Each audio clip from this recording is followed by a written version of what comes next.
ഇത് കള്ളക്കളിയല്ലേ എബ്രഹാമേ? നീ കളിയുടെ രസം കളഞ്ഞു.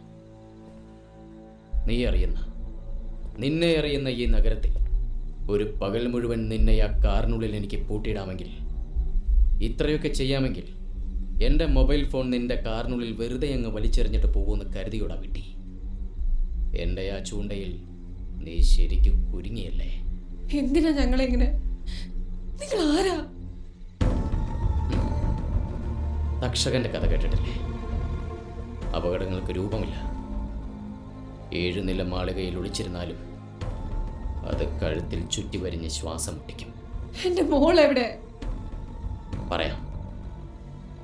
എന്തുപറ്റി? ഒരു കുഞ്ഞ് നിർത്തിക്കളഞ്ഞത്. 2 പേര് വേണ്ടേ? ഒന്ന് പോയാൽ മറ്റൊന്നുണ്ടെന്ന് ആശ്വസിക്കാൻ. പ്ലാനിങ് ആയിരുന്നോ?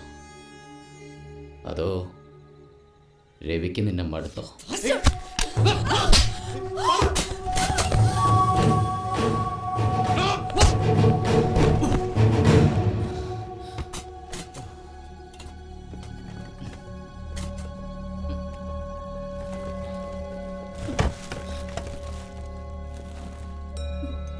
അമ്മുവിൻ്റെ നിന്റെ ഒരു ചവിട്ടിനില്ല ഞാൻ, സത്യം. പക്ഷേ ചില സന്ദർഭങ്ങൾ എങ്ങനെയാ? ഈ 6 അടി പൊക്കവും തടിമിടുക്കൊന്നും തുണയ്ക്കെത്താത്ത നിസ്സഹായ നിമിഷങ്ങൾ.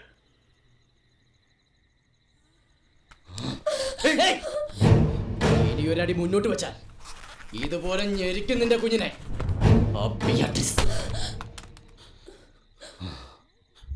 പാർവതി പേടിച്ചോ?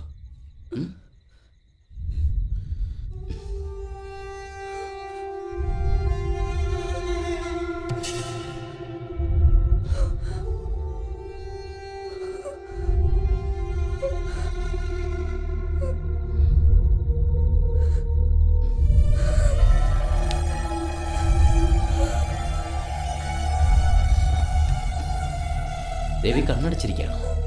നോക്ക്, ഇവിടുത്തെ ശരിക്കും എൻജോയ് ചെയ്യുന്നുണ്ട്.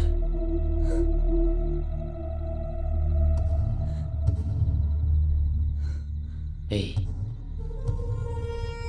പാർവതിക്ക് മോഡലിംഗ് ട്രൈ ചെയ്തൂടെ? നല്ല ശരീരമാണ് നിന്റെ, കടഞ്ഞെടുത്തതുപോലെ.